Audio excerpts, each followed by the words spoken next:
చూపిస్తున్నారని BCY party అధినేత రామచంద్ర యాదవ్ విమర్శించారు. బీసీలకు ఇచ్చిన హామీలను నెరవేర్చకపోగా వారిని అణగదొక్కుతున్నారని మండిపడ్డారు.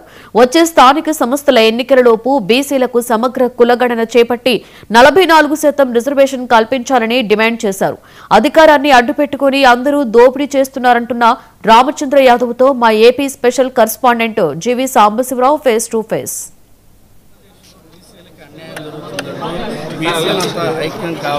న్యాయం జరగట్లేదు, అదేవిధంగా రాజ్యాధికారం కూడా దక్కట్లేదు అంటూ కూడా ఈరోజు విజయవాడలో బీసీవై పార్టీ తరఫున యాదవ్ గారు అయితే ఈరోజు సమావేశం నిర్వహించడం జరిగింది. ప్రస్తుతం మనతో పాటు యాదవ్ గారు ఉన్నారు. సార్ చెప్పండి, మీరు ఈ బీసీవై పార్టీకి సంబంధించి స్థాపించిన తర్వాత ఎటువంటి బీసీలు జరుగుతున్నటువంటి అన్యాయాలు ఏ విధంగా ఉన్నాయని మీ దృష్టికి రావడం జరిగింది, వాటిపైన రానున్న రోజుల్లో ఎటువంటి యాక్షన్ తీసుకోబోతాను?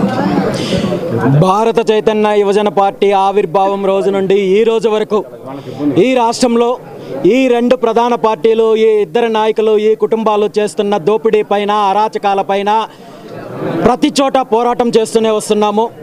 గత ప్రభుత్వంలో కావచ్చు, ఇప్పుడున్న ప్రభుత్వంలో కావచ్చు.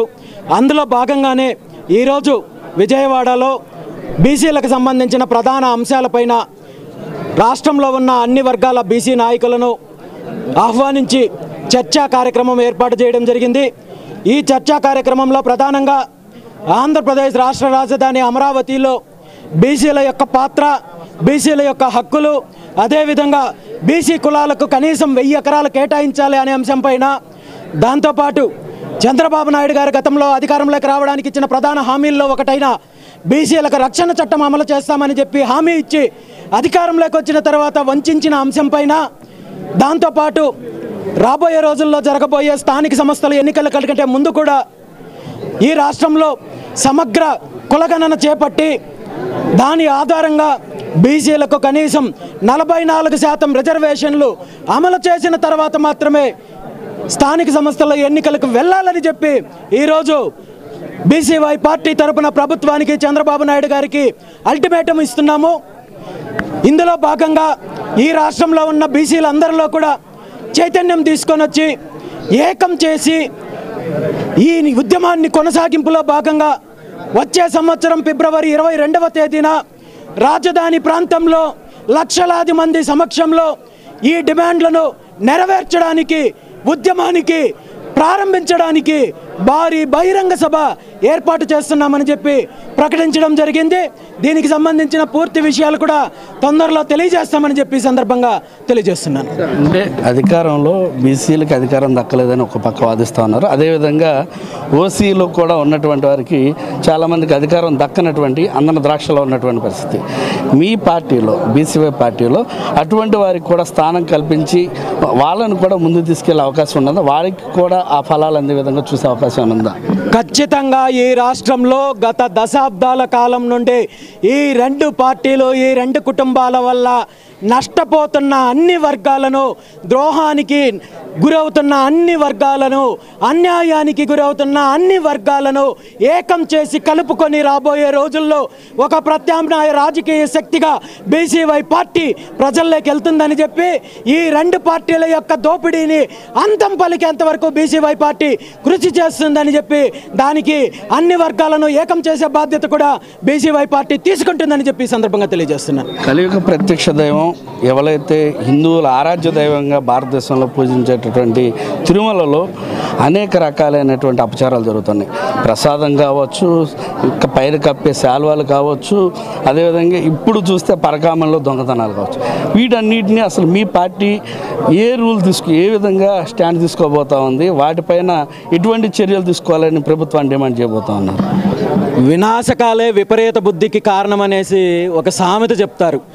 ఈరోజు ఈ రెండు పార్టీలు వీళ్ళ యొక్క దోపిడీ, రాష్ట్ర వనరులు, సంపద, భూములు వీటన్నింటినీ దాటి దేవుడు దగ్గరికి చేరారు. అంటే వీళ్ళ అంతానికి రోజులు దగ్గర పడ్డాయనడానికి ఇదే సూచన. దేవుడితో పెట్టుకున్నారు, వెంకటేశ్వర స్వామితో పెట్టుకుంటే ఏం జరుగుతుందో తొందరలోనే తెలుస్తుంది. వెంకటేశ్వర స్వామి విషయంలో అపచారం జరిగినా లేదా అరాచకం జరిగినా లేదా అవినీతి జరిగినా గతంలోనూ బీసీవై పార్టీ పోరాటం చేస్తుంది, ఇప్పుడు చేస్తుంది. ఖచ్చితంగా రాబోయే రోజుల్లో తిరుమలలో ప్రక్షాళన చేపట్టేంత వరకు కూడా బీసీవై పార్టీ పోరాటం చేస్తుంది. క్వశ్చన్, ఈ రాష్ట్రంలోనే బీసీవై పార్టీ అధికారం కోసం పోరాడుతుందా? అదేవిధంగా పక్క రాష్ట్రాల్లో తమిళనాడు, ఇటు తెలంగాణ, కర్ణాటకలో కూడా ప్రయత్నాలు చేస్తుందా? సనాతన ధర్మం పైన మీ అభిప్రాయం ఏంటి?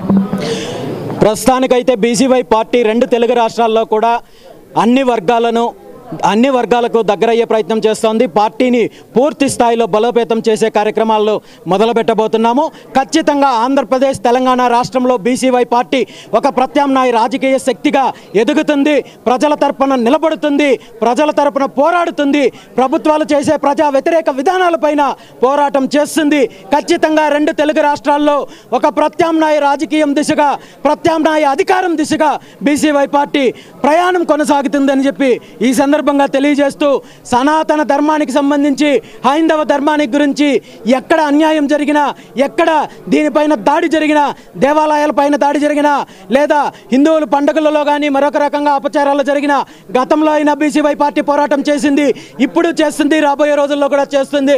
ఖచ్చితంగా ఆ భగవంతుడు కనికరించిన రోజు, ఆ భగవంతుడు ఆశీర్వదించిన రోజు, ఈ రాష్ట్ర ప్రజల అవకాశం ఇచ్చిన రోజు, ఈ రాష్ట్రంలో సనాతన ధర్మాన్ని పూర్తి స్థాయిలో నిలబెట్టే బాధ్యత కూడా బీసీవై పార్టీ తీసుకుంటుందని చెప్పి సందర్భంగా తెలియజేస్తున్నారు.